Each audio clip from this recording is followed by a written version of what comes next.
decided to take a trip to the mall today. We've got both Bruce Wayne and Justice waiting for Jay to come back from the bathroom, and we're gonna just walk around, do a little socialization. And before you ask, yes, these guys are allowed in the mall. The security guards actually told us that as long as your dogs are cool and don't bother anyone and don't bark, then they're good to come in here. So we're gonna have a little mall adventure. Little hair, little scorpion tail. It's your little scorpion tail, huh? Well, I can confirm I've had some killer workouts this week because my arms are literally shaking just trying to hold this camera. We're at Finger Lakes Cafe, and let's check out what some of their seasonal little spooky treats are. Oh, they do it right here, don't they, Jay? They do. Graveyard dirt, vanilla bean frap with Oreos. What? Ooh, jack-o'-lantern latte. Pumpkin spice toasted marshmallow and brown sugar cinnamon. Not on my diet. Everything's in the diet. Everything. It all fits, macros, man. Whatever you. It all fits. It's been so busy. We just had a full crowd around us. Poor Jason. Like, it's a lot to manage, but it's great socialization. So Finger Lakes didn't have matcha, and I wanted to do something with some caffeine, but also a little health benefits. Oh, I forget there's caffeine in matcha. How much do you think? Not a ton. I'd have to look it up. Like a diet soda caffeine amount or less? Yeah, like 50, 60 milligrams max, I'd say. Okay. So I went to Starbucks. I wanted to do an iced one because I'm sweating in here. I stick my fingers under my arms and I smell them like that. Sunday iced matcha latte with almond milk. So if you've never had matcha before, it's like a little grassy, a little earthy tasting. So it's not something I suck down super quickly, which I like. That's kind of what I was in the mood for today. And I haven't ate a lot today, so I don't mind getting a little extra calories from a beverage either. It's not a ton, it's like 150 calories, I think. I'll put it in my Fitness Pal. Want to do a little game. As you guys know, I'm trying to reach 8K steps a day or more. Did really well with it this past week, but I'm slacking a little bit today. After the mall, I'm at 66.48, but I'm about to go in Wegmans, which is a giant grocery store, and I have little feet, so sometimes I take smaller steps. So let's see if I'm gonna be at my 8K by the time I leave the grocery store. What do you think, Jay? I don't think the size of your feet matters how many steps you get. What she means is she's got short legs. I have little feet. So she takes shorter strides. Little feet too. Yeah, you got little feet. Babe, you have two.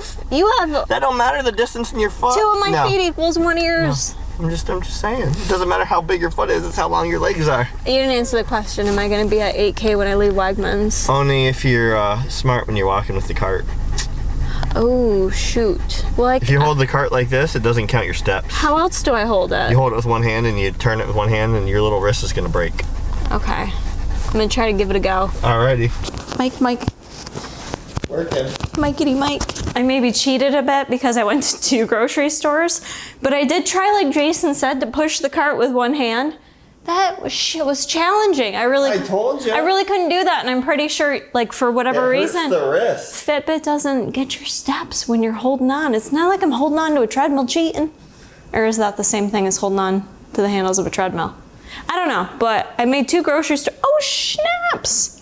Got it. That actually wasn't after the grocery store though. I have been walking around the house a little bit. One thing I do well with on Sundays is that I never sit down. It's always my jam-packed day with videos, meal prep, doing things. We don't sit down at all during the day. So I plan to hopefully get 10K steps. 8 is just kind of like my minimum, and I want to build upon that. So I'm hoping to get 10K steps. All right, I am absolutely ravenous and ready for lunch now, but Jason had a good point. While my lunch cooks, he's gonna make me a protein shake, aren't you, babe? I am. All right, so he's gonna make me a Planta protein shake. If you guys remember these, it's been a minute. We use all kinds of vegan protein. We have Ghost and stuff too, but I really like the Ambrosia. This one's the banana maple French toast. We're gonna do that with some bloobs. And almond milk, is that it? Yeah. That's all we need? 10 ounces. 10 ounces almond milk. You just blend that baby up and it is delightful. So that's gonna hold me over, give me a little nourishment while the lunch is cooking, because I need like probably 20, 25 minutes and I don't feel like I can wait. You feel me? I'll do it for you. Wanted to share my meal. I'm so excited to eat it. As I mentioned, today was a very busy day for me, which is why I did include a little bit of liquid calories. I had a vanilla Starbucks sweet cream cold brew earlier, and then the matcha iced latte. So that accounted for, you know, some of my carbohydrate macros for the day, which isn't necessarily ideal when you're in a cutting phase in terms of your appetite regulation.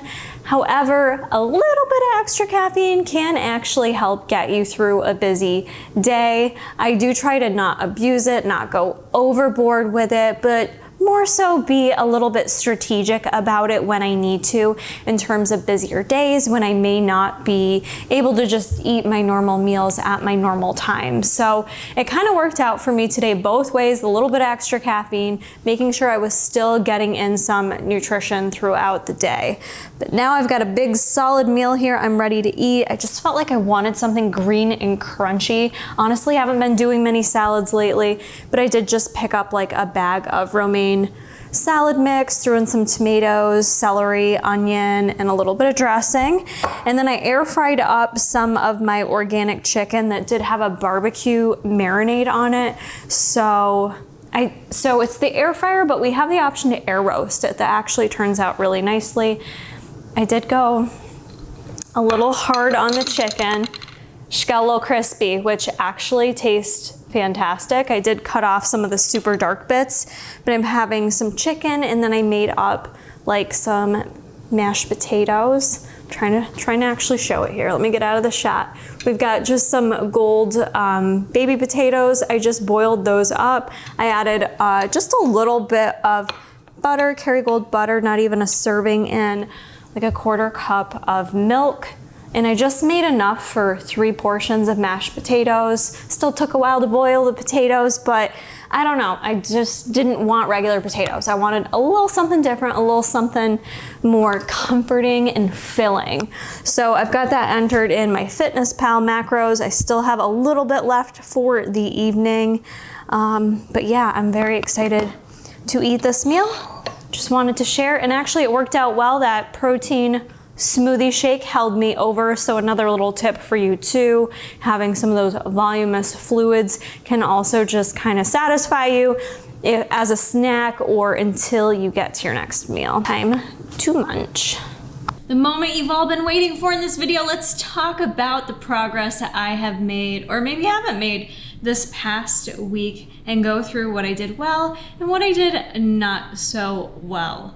But before we jump into all that, I do want to remind you, I have a whole Discord. It's called the Buff Bunny Babes, but I have a driven chat room within that Discord. So even if you're not interested in Buff Bunny, I won't judge you, only a little. But if you join there, you will scroll down and see that we have the driven chat room. It's really been fun this past week to kind of check in with everyone, see what everyone's training, what are you eating for lunch today, what goals are you working on, what are you struggling with? And it's this nice community of supportive people to lift each other up. So it doesn't matter who you are, what your goals are, come on by and join the group. You will find that link right in my YouTube description box. So let's talk progress this past week, because I love that I always do this to myself. I feel like I chose the busiest week of my life. Well, not necessarily the busiest week of my life, but I had some really high stress work days that are not usual for me for a very large project I was in charge of. So that took a whole focus out of the first half of my week. And I do find when it comes to balancing it all, there is no perfect balance. You're constantly kind of pouring more into one bucket than another, and it fluctuates on the daily depending on what your priorities are for that day. So for the first part of the week, I felt like I just wasn't really like in my zone as I wanted to be. But I will say, even with all the work stress I had, I really am proud overall when I look at all my goals I wanted to work on what I achieved. And I attribute a lot of this, and something I want you to think about right now is your mindset. And what mindset do you have right now, week 1? Or if you're just joining me and wanting to start this challenge, you can start at any point in time. It doesn't have to be the same days as me. I want this to be a resource for you at any point in time to come back to motivate you. So for me, I think the mindset is one of my biggest assets that I don't give myself enough credit for. And I think it's why I've been so successful with many goals I've set out to achieve. And I've seen many who I've worked with personally, week 1, you expect way too much of yourselves. I'm just being honest. You're not going to be perfect at everything. You are making lifestyle changes. So if you are going too extreme, you're setting yourself up for failure. And even if you're setting some smaller goals, life happens. Shit happens, other priorities come up, and you maybe didn't do perfect on each and every one of your little check boxes. All right, that's to be expected. The biggest thing is how you handle that mentally. Are you beating yourself up? Are you constantly negative? Are you just having this stressed out mindset that in turn is probably causing you more inflammation, maybe making you feel bloated, maybe making the scale weight go up because you're so negative about everything you do? Don't be that person. And I know it gets hard. People just want those quick results. And I'm even here doing a 6-week cut where I am going to be a bit more aggressive. But having the right mindset in all of this is the key to, number 1, your success, and number 2, your health. Quite honestly, if you are not mentally in a good space, having fun with it, seeing it as a challenge, seeing those small wins, then what's the point in any of it if you're just going to complain about it every day? And that is just such a strong approach that I encourage you all to take a look at within yourselves with how you're really focusing in on your goals and how you're going about achieving them. Am I going to be upset, if there's cake out and I'm like, man, I really want to eat that cake, but I'm on a diet? No, I'm not going to be upset about it. I can either A, eat the cake, or B, remember that, I can eat the cake at any point in time in my life. Like, this isn't some strict thing. Like, this can be what you need it to be for you. So remember that and get your mind right, okay? Get those minds right, people. All right, let's talk about the specifics here. You are gonna see my weigh-in from today. You're gonna see my progress video footage, which I don't tend to expect to see a large change week 1. You will see, compared to last week, I'm down a pound, but my weight fluctuated throughout the work week. So I also want to share that I started Shark Week yesterday. So this was also, in addition, premenstrual week for me, which tends to be my toughest week in terms of keeping a good mindset, in terms of making good choices with my food. Sleep is often disrupted. And a lot of that I didn't really let get too wonky this week, which I'm really super proud about. So let's talk about weight fluctuations for a bit, because while I did see the scale go down a pound from last week, I actually was not expecting that. And as mentioned, my weight fluctuated 2 to 3 pounds within this full week. And I want to bring attention to how common that is. Some people have even greater fluctuations. I do tend to be that 2 to 3 pound kind of gal based on a number of factors: hormones, where you're at in your cycle, hydration levels, what time of the day you're completing your meals, which for me yesterday, I completed my meals rather early and was very well hydrated going into the evening. So I feel like that assisted my digestion quite a bit, where I woke up this morning and I felt pretty good. And I think that's what reflected today's weigh-in. If you were eating huge, large meals at night and then weigh in first thing in the morning and your weight goes up, does that mean you gained 3 pounds overnight? Absolutely not. And that's where a lot of people get rattled with that. You don't just gain all that weight overnight. What often happens is your food's not done digesting. If you eat a lot at night, lay down, go to bed, a lot of times your food has not digested. And I've noticed from years of bodybuilding prep with daily weigh-ins and tracking and noticing every little nitty-gritty thing, there are certain foods too. For instance, for me, when I have any kind of red meat at night, beef, steak, doesn't matter, I am always up in the morning. That just takes longer to digest in my little body. So something to be cognizant of. You're not just gonna gain 3 pounds or lose it overnight for the most part. You're gonna see shifts in hydration, shifts depending on how well you slept, how long you slept. Did you sleep 4 hours or did you sleep 10 hours? It's gonna make a big difference. So these are all the factors to kind of pay attention to if you're someone that's letting weigh-ins and fluctuations really bother you. Again, you don't have to weigh in. I like using it as a measure of progress for myself though, but you definitely don't have to. What I didn't do so well with this week, I could have done better with bumping up my whole foods. I had mentioned that was a goal of mine. I did really well with fruit. I definitely ate 2 to 3 servings of fruit most days of the week.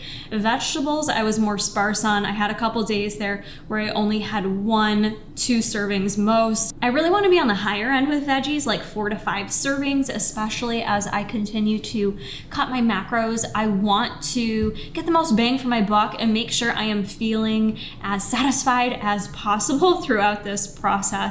And adding in those veggies, like that large salad you saw me eat, definitely helped fill me up way more than if I only ate the chicken and the potatoes. So thinking about adding those foods in there, it's hard for me. We can all make excuses, right? And this is my excuse, is the work week. It's really tough for me to plan like a full day of food for work. I don't know what I'll be in the mood for. I don't know what I'll have time to eat. I also don't want to get up any earlier in the morning to prepare things. There's all these things getting in my way. But at the end of the day, that is the wall that I have to push through to be successful, is getting enough time in to prep myself in order to be successful, especially when it comes to vegetables at work. Hydration, I feel like I did fantastic with the exception of one long day at work that I basically drank no water, and boy did I feel it. It makes such a difference if you don't drink water. I have to have my water bottle with me or else I fail.